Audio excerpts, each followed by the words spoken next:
So it's very cool seeing my vision come to reality. Getting back up every time because it's a lot of downs, definitely. So it's just persistence and being relentless because you have to be in it for a long time to succeed. You're listening to Brainwork Framework, a business and marketing podcast brought to you by focus-biz.com. With us is the founder of Deos Marketing / AJ Media, Alexander Johannessen. So excited to have him on. His business helps other businesses with paid advertising email marketing, specifically with businesses looking to grow with $15,000 or more per month available for their services. Once again, so excited to have Alexander on. Welcome. How are you doing today?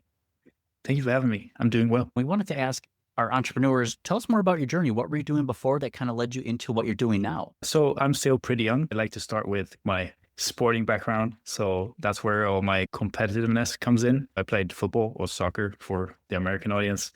But at a certain point, you realize you probably can't make it pro. So I tried to find something else, tried going into school for entrepreneurship and business. Dropped out after 5 months because it was moving pretty slow. And then I found out we could just start this by myself and figure it out. Of course, the man, Gary V, put me on in terms of getting started, getting permission. And then I just started a side hustle while working other jobs. We started just posting organically for businesses locally on Facebook and then doing advertising. And then I actually got a job in marketing while running the side hustle. So I did marketing for watches and jewelry for 3 years. But after COVID, the side hustle, which was AJ Media at the time, I made more money on the side than from the main job. It's time to quit and do it full time. So I've been running it full time for 3 years. And now we're looking to launch a new agency called Deos Marketing. And we're looking to work with high-end luxury clients. Very nice. Quite an exciting journey for all of us. I feel like sometimes we have a general direction we want to go, but we never really know where our paths are going to end up. And I think that hands-on experience, both working with local clients that you had, but while also working for a marketing agency, I feel like that went hand in hand because you had practical applications and you got more typical training from the job site as well to launch into what you do. So you focus more on the paid ads and the email marketing side of things. Tell me more about how this kind of works, what results you've had, and what you're doing for your clients. Sure. So most of our clients are doing paid ads on Google and Meta, which is the biggest platforms. What we're seeing is that paid ads will always increase in cost because there are always more players entering the game. In the last couple of years, we've been moving more towards email combined with those two platforms so we can retain customers for a longer time, getting a higher AOV and less churn. We've had a lot of great results and a lot of difficulties as well, especially when we work with kind of smaller local clients. It's hard getting past the first level because most of them are starting doing this and then they also need a take-home salary, which means we can't just be like Temu or Shein just putting money into the machine. We've had some amazing results, like just last year before Christmas, we did 4x in 60 days with the e-com store through email marketing, Google and Facebook. That's one of our coolest accomplishments. I love that. That's so exciting. And I appreciate that you both shared a really great success story and just the other ones that we're testing things, we're trying things. I appreciate that honesty more than just coming with cherry picking your best data and saying, hey, this is exactly what we can do and guaranteed results. And you better contact us now. But you're like, hey, you know what? We're just like everyone else. We're testing things, but we're using that background education and experience to produce something better and achieve better results eventually, hopefully. Yeah, because I could come on here and say we have 15 ROAS and all of our campaigns are doing amazing, which many of them are. But to be honest with you, on previous podcasts and when I've talked with other media buyers as well, we've been talking about like budgets and the digital advertising or paid advertising really is just testing. And then you just keep testing. So you might have this winning ad, but it's not finished. It won't run forever. So we need to test new stuff. It's just like educated guesses, but your education gets a bit better every time. Absolutely. And it's one of those things that we'll only learn through the testing and the experience. Just as you mentioned before, sometimes even paid ads can have a shorter cycle because it exponentially gets more costly to run. So that isn't a long-term viable option. email can help introduce new touch points. It can help bring value. It can be a reminder to them. What are some of the ways that you're introducing email marketing into the mix as far as like nurturing and bringing them through the buyer's journey? Sure. So we actually have a YouTube video coming out about our strategy for 2025 around email marketing. I'm just going to plug that right now. But yeah, these standard automations is like welcome emails, win back emails, abandoned cart, abandoned checkout, those types of things. And then we work with different segmentations and newsletters into those segmentations as well. And we're looking to some AI tools to do this better. Of course, there are some e-commerce platforms that does it better than others, but we're looking to use more AI in terms of hyper segmentation and getting a higher conversion rate on the emails we send. And then, of course, writing good copy and writing good emails helps. So that's our philosophy around email marketing. And then I have a 10 to 20 minute video coming out very soon. That's excellent, because I didn't want you to brain dump all of the tips. It's like, hey, give us a little insight, and then appreciate that you have this resource coming. With everything that you're doing in your marketing strategies, you as your company are technically B2B, right? You're selling to other businesses. What has been most effective for you to build these relationships? You started more local, right? And you're moving into more of a boutique side, but what's been most effective for you? Are you just knocking on doors? Are you calling people? You hit them with an ad and then the email? What's been effective for you? We've done a little bit of both. In terms of the AJ Media, which is the Norwegian one, more locally based, we did a lot of underground networking, which has been great, as well as the clients have a more established connection with you. They stay longer, the churn is lower. In terms of other clients, we've done a lot of Facebook ads, and the average deal size isn't usually big, but it's been very stable in terms of volume and deals closed. The bigger clients is still networking, but more online, some through podcasts like these, and then a lot of LinkedIn, of course, but not in the way like you get pitched LinkedIn outreach. It's not, hi, let's 3x your e-com store in 90 days. It's more getting the conversation going and building actual relationship to see if there is something you can do to help them. It's not usually just pushy sales. Yes, and that's a huge part of marketing right now is the effectiveness of just trying to go straight for the sale. People obviously try to ignore that and avoid that as much as they can. When we try to elicit this reply here, most people are like, I need to get the sale, or they need to book a meeting. Sometimes you just need to get a conversation going, and let's take it from there, because that builds naturally. You're not going to get that rapport building just by like taking someone through a funnel into a sign-up form. There has to be some nurturing involved. Definitely. And I've been doing this for 6 or 7 years now. I told you before we started, almost a veteran. And I want to work with people I like, and I want to work with people I actually can work with, not just doing it for the paycheck, because we've had some success and we know we can make money. It's for long-term and sustainability. I want to work with people who want to work with us and I want to work with, and usually those people stay longer, so the contract value is higher, and it takes a lot of less mental energy. Yes, it does. But that's something I think a lot of entrepreneurs recognize into a few years into businesses, that there is a right fit client and there are ones that are not a right fit. And you're going to expend so much energy trying to please the ones that shouldn't have been a client in the first place. And you get to a point where luckily you can realize that and now pick who you want to work with. One thing you mentioned about that is really important, not just for that piece, but overall is retention, the churn. A lot of people, when they think about marketing, they're going straight to the top of funnel, Facebook ads, I need more ads, I need more connections. And they really forget about that middle of funnel. How do we actually communicate the offer and get this conversation going? What can we learn about the middle stage of this funnel here as far as conversions and keeping happy clients long-term? Yeah. So for getting leads in the middle funnel, I think it's more like just being visible all of the time in different mediums. We're doing a lot of organic content. I think we have 50 blog posts going out. We have YouTube going out. We have podcasts going out. And then we post on social every day as well. And then kind of just contributing where you can in online forums as well, if that's on LinkedIn or on Instagram or like a group on Telegram. Just staying visible and being a part of an actual community house. In terms of retention, when the clients are with you, I think we've been bad at this for a long time. And that's why I'm focusing a lot of my energy and time on it now. It's more follow-up, getting clear on what you're actually doing. Because often when we work with marketing agencies, it's like you sign with them, then the onboarding process and everything feels fine. And then after 2 weeks, we don't hear from them. And then maybe you get a report, which We've been guilty many times. But again, that's why we focus on that. It's more touch points, more follow-up, giving them the service they actually are paying for.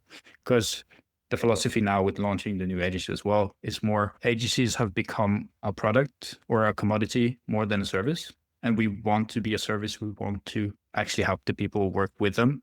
So that's why we're focusing on retention, because it takes a lot of time and money getting new clients, and it takes less time and money to keep them. Yes, I totally agree. And I love your strategy around building the content, because this one is helpful for SEO for that top of funnel, right? You're getting organic search. Now you can use that to help nurture leads throughout any stage of the buyer's journey. So like you said before, segmenting some newsletters, maybe you have some blog topics that are specific to them. And hey, I thought this would be a great resource for you. Now you just made a touch point. And I think being visible with audiences online in groups and communities, just being a helpful resource helps you build connections and referrals. And if people like you and trust you enough, they might be interested in moving forward. Check out your website and reach out to learn more. Yeah, definitely. And we're doing exactly that. We have some very top of funnel, some interesting reads as well, but also some very specific like niche content that we can use in outreach. Like, this is your store. This is your brand. Just have a read and let's talk. Absolutely. So I wanted to ask something specific to 2025, the trends and changes we've seen with email deliverability, spam, everything coming into play. How are you trying to navigate through this landscape of the new changes with emails? And I think just the way people want to be connected with and sold. Yeah, I think it's a very broad topic as well, because it's like some macro trends and then the email in terms of the technical stuff. Like I was touching on a bit earlier, is more segmentation, which kind of sucks for you as a email marketer, because you have to do more work in terms of writing emails or hitting the touch points for those specific sub niches. But I think the more personal you can get with the emails, the better. And then you're going to do some sales push and whatever, but you can definitely increase your conversion rate while hyper segmenting and making content more relevant. And then there is a lot of cool macro trends in my perspective in terms of branding and building like brand worlds and events and stuff. Absolutely. Something we need to be mindful with a lot of the changes and trends that we're seeing. People, business owners, marketers want to stay on top of the game here and even ahead of the game oftentimes, because AI has kind of wreaked havoc. It's both helped a lot of businesses, solopreneurs, kind of do more things than they ever thought they could. People are worried about their jobs. People are using it to enhance their jobs.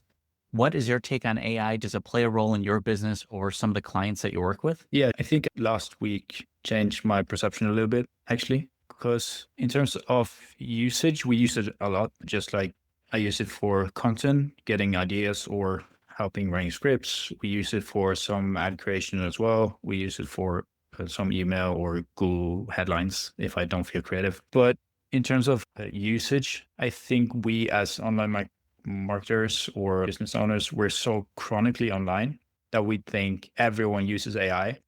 And it's probably a lot less than we think. Because I had a discussion about Google search volume and going to AI or TikTok for that instance, but it's so much less people than we actually think. It's billions of users on Google. It's a couple of million, 20 million. So we're getting there, definitely. But I think we should take a step back and like go outside. It's less people than we think, but it has changed a lot on the advertising platforms. More and more like media buying happens through AI models, and we're just gonna see how it changes. Absolutely. And I agree. It's something that not a lot of people know about. I feel like the people who know about AI are the ones who are working with it and selling it and offering it as a solution. That's why I don't lead with AI in a lot of messaging or even on my LinkedIn, because I think it scares people away. You have to hide it in some way or just craft a message that better resonates with them, because their perception of it is a little bit different. So it's like, how do we bring these emerging technologies to the table? Whoever would have thought with the internet, right? Apparently there's this place called online. There's this online and you can send an email and electronic mail. This was the early stage of the internet. No one thought it would be anything. I wonder if that could be similar or the same for AI and how it can evolve. Yeah, I definitely think so, because I see some of my friends use it, but they don't use it well. And then I see some of my friends use it, but they ask simple questions, which Google could do, but they just use ChatGPT because it's cool. And it's a very long way from ChatGPT to steal our jobs. We're way ahead of the curve. And I think it can be really hard to sell AI because of it's too much for a lot of people and a lot of businesses. But I think a lot of businesses could definitely benefit of some power AI users or some AI integrations into the business. Yes, absolutely. And AI is just it's one of many tools available in our toolbox. We've been using software and technology for years, automation tools to help our clients and serve them. Are there any ways that you're using other technology to help your clients? Either it's the creative stage or the growing, scaling phase, because there's tools out there. Would there be any that you recommend to others? I would say inspire us in terms of ad creative. It's basically just stealing. So we have a tool called Creative OS, which takes the best performing. It's just static ads in the US, which you can just scroll through or sort on like beauty, and then you get the ads. Then you just copy them into Canva or Figma and then change them a bit to your brand, which we've used a lot and it works.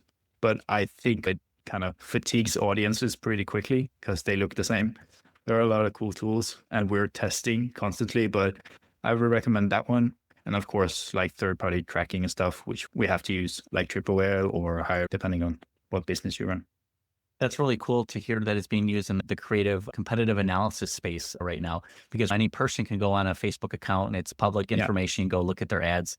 But to have a tool that can scan it, find the information for you, put it all together, that is absolutely brilliant and very cool. We can learn a lot from other business. It doesn't have to be a one-for-one remake. This can be still varied to your brand, but we can learn a lot from competitors. Are there certain businesses that you try to model yourselves after or have been an inspiration to some of the work that you've been doing? You mentioned Gary Vee before, but any notable brands out there that have kind of led the way for you in your inspiration? Yeah, I had some inspirations in terms of entrepreneurship, and then of course like Gary Vee in terms of marketing and branding. And there are others which definitely don't need a shout out, but they're awesome. In terms of when we're building this brand, it's more what I like and looked at brands that I both like and aspire to. And I'm very into luxury stuff. So like looking into American Bentley, Aston Martin, looking into Patek and Constantin. So it's getting inspirations for the brands that we kind of dream of working with more than stealing or looking at the marketing space alone. Right. That can be so insightful to look at a brand that was creating what you want to be and mimic a style or get some inspiration from that. I absolutely love that. I want to ask, where can people find out more about you, get connected with you online, and give you another chance to plug YouTube podcast channels where people can find you? Yeah, so we're working on a website right now. It won't be live for a little while, but you can find me on LinkedIn with my name, Alexander Johannessen. And you can find me on Instagram, which is Alex, Joh 13. And YouTube, and I have a podcast called The Beauty of Business, which you can also find on YouTube. Very nice. And we'll have those links available down in the description and the show notes for everyone. Alexander, what are you kind of looking forward to in 2025? You said you're kind of coming up with this new brand. It's been a vision and a dream that you've been putting together. It's finally coming to fruition. How are you kind of planning the launch here? And what are some of the next steps that you're working towards? I'm really excited to get this started. We've been working with a branding agency who's been awesome for 3 months now. And I've had it in my head for like 2 years. So it's very cool seeing my vision come to reality. In terms of launching, we've been working on a launch plan, which includes organic content, ads, and a lot of outreach as well to the right people in the right spaces. And then jumping on podcasts like this and just spreading the word. Very nice. I want to ask a general business leadership question. What do you think it takes to be successful? Getting back up every time, because it's a lot of downs, definitely.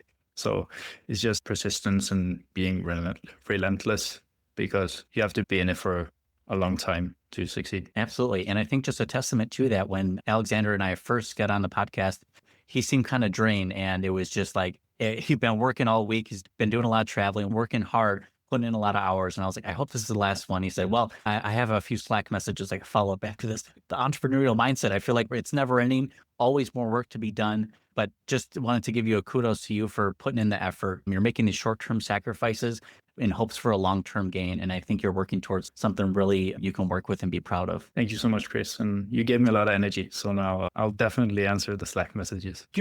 That is excellent. I wanted to also open the floor. If there's anything else we haven't covered yet, anything you might either tell your younger self as an entrepreneur, or maybe you need some words of advice for those who are kind of spinning their wheels right now and kind of lacking some clarity and direction. Yeah, younger me, buy Bitcoin and start earlier. That would be like the two main advice. I definitely should have started a bit earlier because you're young and you have a lot of fear, and probably should have quit the job earlier as well. Other people struggling, it's just keep going. Actually, my best advice, just keep going. Absolutely. I'm glad that you highlighted that it's not all just sunshine and rainbows all the time. There are dark days, storm clouds roll in. Your ability to get back up again is really going to set you apart from anyone else running in a similar space as well. You have to be resilient. Definitely. Absolutely. Alexander, we appreciate you coming on, sharing your tips and tricks. Excited for your new journey, everything you're putting together. Congratulations. Thank you, man. Thank you. Absolutely. Thank you.